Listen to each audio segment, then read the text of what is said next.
लगभग 24 से 26 घंटे हो चुके हैं और कंटिन्यू बारिश लगी हुई है। तो सोचिए साथियों कि पहाड़ों के किनारे कितना संघर्षमय जीवन अपने इस पहाड़ में जीती है। हाल ही में आपने देखा होगा कुछ दिन पहले नंदानगर में कितना बड़ा लैंडस्लाइड आ रखा है साथियों। अच्छा, हमारे गांव में नंदा अष्टमी को एक अलग रूप से मनाया जाता है।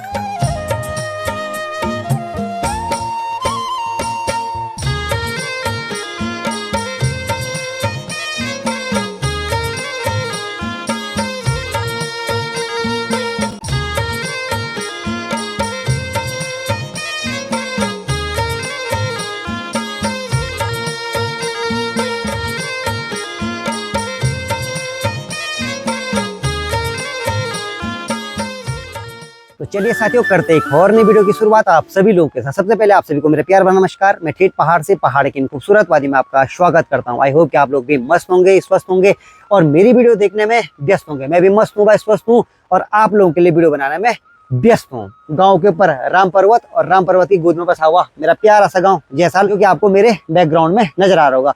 अगर राम पर्वत की बात करूँ भाई तो देखो पूरे राम पर्वत में यानी कि बादल छाए हुए हैं। कंटिन्यू लगभग 24 से 26 घंटे हो चुके हैं और कंटिन्यू बारिश लगी हुई है। साथियों मैं ये बार बार कहता भी हूँ कि पहाड़ जितने देखने और घूमने के लिए सुंदर दिखते हैं ना, वहां पर जीवन यापन करना उतना सुंदर होता नहीं है।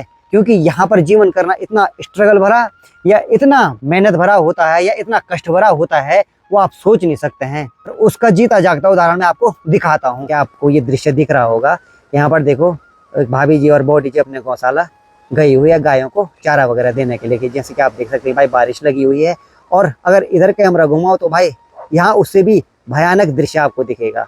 एक भाभी जी अपने खेतों में निराई गुड़ाई करने के लिए गई हुई है और इतनी मोटी बारिश होने के बावजूद भी अपने खेतों में लगी हुई है। तो सोचिए साथियों कि पहाड़ों के किनारे कितना संघर्षमय जीवन अपने इस पहाड़ में जीती है और अपने घर परिवार के लिए कितना संघर्ष करती है। आपने देखा होगा कुछ दिन पहले धराली में कितनी भीषण आपदा आई थी और बादल फटने से पूरा मार्केट शमशान में तब्दील हो चुका था। उसके बाद नैनबगड़ थराली में कितनी जनधन की हानि हुई थी बादल फटने से और लैंडस्लाइड होने से।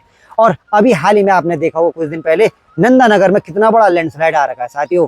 पूरे क्षेत्र का एक केंद्र कह सकते हैं या एक पड़ाव कह सकते हैं, नंदानगर जाने का एक पड़ाव जिसे हम कह सकते हैं, वो मार्केट आज लैंडस्लाइड की मार झेल रहा है और वहां पर कितने लोग बेघर हो चुके हैं, जैसे कि आपने वीडियो के माध्यम से या सोशल मीडिया के माध्यम से देखा भी होगा और सुना भी होगा। उस चीज को मैं भली भांति एहसास कर सकता हूँ कि जिस क्षेत्र में बादल फटते हैं या आपदा आती है या लैंडस्लाइड होते हैं, वहां के लोगों पे जो प्रभावित लोग रहते हैं उन पे क्या गुजरती होगी साथियों। जो आपदा से प्रभावित लोग हैं या घर परिवार हैं और उन सभी के लिए हमारी संवेदनाएं हैं साथियों। हम सरकार से यही अपील करते हैं कि भाई जो भी लोग इस आपदा से प्रभावित हुए हैं उनको उचित मुआवजा दिया जाए, जिससे कि वो अपने नए जीवन की शुरुआत कर सकें। तो साथियों जैसे कि आपने देखा होगा आजकल पहाड़ों में मां नंदा का कौथिक चल रहा है। ज्यादातर आपने देखा होगा मां नंदा का कौथिक नंदा अष्टमी के दिन ही भव्य रूप में मनाया जाता है भाई। कहीं फुलारा वापिस आते हैं और कहीं शिवपति के रूप में मनाया जाता है और अलग अलग क्षेत्रों में अलग अलग गांव में अपने अपने रीति रिवाज के अनुसार मनाया जाता है। बट लेकिन साथियों अगर मैं अपने गांव की बात करूं तो मेरे गांव में नंदा अष्टमी भव्य रूप में नहीं मनाई जाती है भाई। वो मैं आपको नीचे नंदा माता के मंदिर में ले जाने के बाद ही बताऊंगा कि मेरे गाँव में नंदा अष्टमी को भव्य रूप में क्यों नहीं मनाया जाता है। अपना पितृकुड़ी पुराने जमाने का मकान और बड़े भाई देखो दादी यहाँ ऊपर पत्नी क्या कर रही है। ठीक है देखो ठीक। और यहाँ देखो कितना सिलाब आ रहा है, यहाँ देख सकते हैं आप सिलाब देख रहे हो। ये देखो अब क्यों आ रहा सिलाब उसका भी कारण बताता हूँ मैं आपको ना कि ये देखो ठीक है। ये देखो तो सारी सिलाब आने का कारण ये है कि जो ये चाचा लोगों का मकान है ना, ये पीछे की तरफ से ना पूरा खनर हो चुका है। ये देखो आप यहाँ से अंदर यहाँ देख भी रहे होंगे, यहाँ से पूरा उजाला हो रखा है ना, तो ये अंदर से पूरा खनर हो चुका है। तो बरसात का जो भी पानी है ना वहाँ से अंदर आता है तो वो सिलाब के रूप में इधर आ रहा है। देखो है हाँ दरवाजा नीला आप लोगों बोली। अच्छा चले दरवाजा नीला। ये देखो तो दादी कह रही है कि वैसे जो पुराने ज़माने के मकान होते हैं उसमें खोई होते हैं। आपने गाना भी सुना गोनेगी जी का कि देना हो या खोली का गणेश है। कह रही है कि दादा लोगों ने कहा कह के बाद में लगाएंगे तो बिसर गए उसके बाद। ठीक है तो भाई ये है अपनी पितरकुड़ी दादा की एक निशानी। दादी कह रही कि दादा के पिताजी ने ये बनाई थी। नहीं ये देखो। और भाई एक दिन मैं सोच रहा हूँ कि आपको अपने पुराने मकान की विजिट कराई जाए हैं। ये दिन में लोगों दिखोला जरा कि जो पुराने दौर की मकाने होती वो अनोखी बनावट होती थी उसकी। आपको अंदर से दिखाऊंगा नीरन देवा ढपरा और मतलब पूरी मिट्टी से बना हुआ मतलब मकान के अंदर आपको अनोखी अनोखी चीजें आपको देखने को मिलेगी। एक दिन जरूर विजिट कराएंगे आपको, ठीक है, दादी के साथ, वो भी है भाई दादी। हाँ ठीक है। और साथियों आजकल इस बरसात में ना रास्तों में चलना बड़ा कठिन भरा होता है। ये देखो पूरा मतलब गटबाई में नहीं बना शवाओं लगी दो, पूरा बाटा में शवाओं लगी हूँ, लेंटरों में सब जगह शवाओं फैला रहता है। और उससे ये होता है कि फिसलन होती है रास्तों में और गिरने का भय होता है। भाई ये देख रहे हो, वो भैं देख रहे हो, ये भैं देख रहे हो, ये बेटी ये देख रहे हो। तो भाई आजकल रास्तों में चलना बड़ा कठिन भरा होता है, कब फिसल जाए पैर पता नहीं चलता।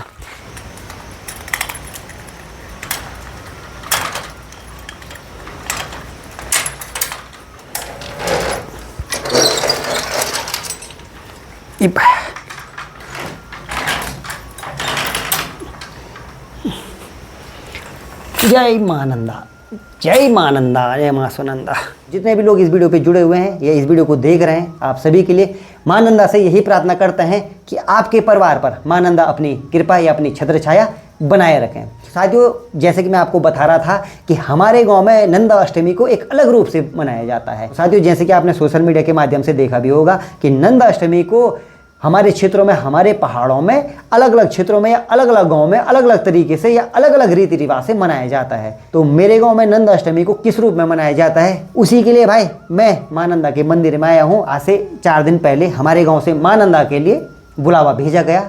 सबसे पहले मैं आपको बता देता हूँ कि हमारे गाँव से मां नंदा के लिए जो बुलावा भेजा जाता है किन किन पड़ावों से होकर के मां नंदा के कैलाश तक पहुँचती है। तो साथियों इस बार जो यात्रा हुई है वो हुई है नंदी कुंड। तो साथियों जो ये हर वर्ष मां नंदा की यात्रा होती है वो होती है साथियों 6 दिन की यात्रा होती है। अगर मैं पड़ाव की बात करूं तो पहला पड़ाव होता है जखनार मंदिर में, दूसरा पड़ाव होता है डुमक गांव में और तीसरा पड़ाव होता है सीधा ढोलडार वडार। वहाँ किसी भी प्रकार का कोई कस्बा नहीं है, ना कोई गांव है। वहाँ पर यानी कि बुग्याल में एक वडियार यानी कि गुफा टाइप का है, वहीं पे तीसरा और आखिरी पड़ाव होता है। और चौथा दिन सुबह उठ करके फिर नंदी कुंड पहुँचना है, वहाँ जात करनी है और फिर वापस उसी गुफा पे विश्राम के लिए लौटना है। और 5वें दिन वापसी में आया जाता है डुमक गांव और 6वें दिन डुमक गांव से सीधा अपने अपने गांव में माँ का बुलावा लेकर आया जाता है। तो यानी कि 6 दिन की कष्ट भरी यात्रा होती है साथियों। अष्टमी के दिन जब नंदी कुंड में माँ की जात होती है तो उस दिन मेरे गांव में होता क्या है साथियों कि जिस भी परिवार ने हरियाली डाली होगी अपने घरों में तो वो क्या करता कि एक एक पूड़ा हरियाली का ला करके माँ के मंदिर में रख करके और आधा हरियाली को तोड़ करके प्रसाद के रूप में अपने घर ले जाते हैं। तो जब भी माँ का बुलावा आएगा भाई तो आपको भी जरूर अपने वीडियो के माध्यम से नंदी कुंड की यात्रा करवाई जाएगी। साथियों जब यहाँ से माँ के लिए बुलावा जाता है तो एक हरियाली का पूड़ा उसी समय यहाँ से भेजा जाता है जात के लिए। नंदा अष्टमी के दिन इन पूर्णों को माँ के मंदिर में रखना मतलब यानी कि हमने हरियाली नंदी कुंड पहुँचा दी है। तो मेरे गांव जैसाल में इस प्रकार से मनाई जाती है नंदा अष्टमी। आज 6 दिन बाद माँ का बुलावा लेकर के मेरे गांव जैसाल में माँ पधारेगी और आप देखना भाई किस प्रकार से माँ का भव्य रूप में यहाँ पर स्वागत किया जाता है। एक दिन विश्राम करने के बाद यानी कि गढ़वाई में बोला ना यो दिन बेटा दला माँ आते हैं और फिर उसके अगले दिन फिर माँ को न माँकों के साथ मेरे गांव जैसाल से फिर उनके ससुराल कैलाश के लिए विदा किया जाएगा। साथियों मेरे गांव जैसाल में मां नंदा का कोथिक उस दिन होता है जिस दिन माँ को मेरे गांव से विदा किया जाता है। और साथियों जो हमारी पुरानी परंपराएं हैं कि वो कूड़ी बनती है और माँ का भोग लगाया जाता है, हर घर से दिए आते हैं, हर घर से उस दिन भी एक एक पूड़ी हरियाली का आता है। तो भव्य रूप में माँ को विदा किया जाता है और वो सभी चीज़ें आपको आने वाले वीडियो में ज़रूर देखने को मिलेगी कि मेरे गांव जैसाल से किस प्रकार से माँ को विदा किया जाता है।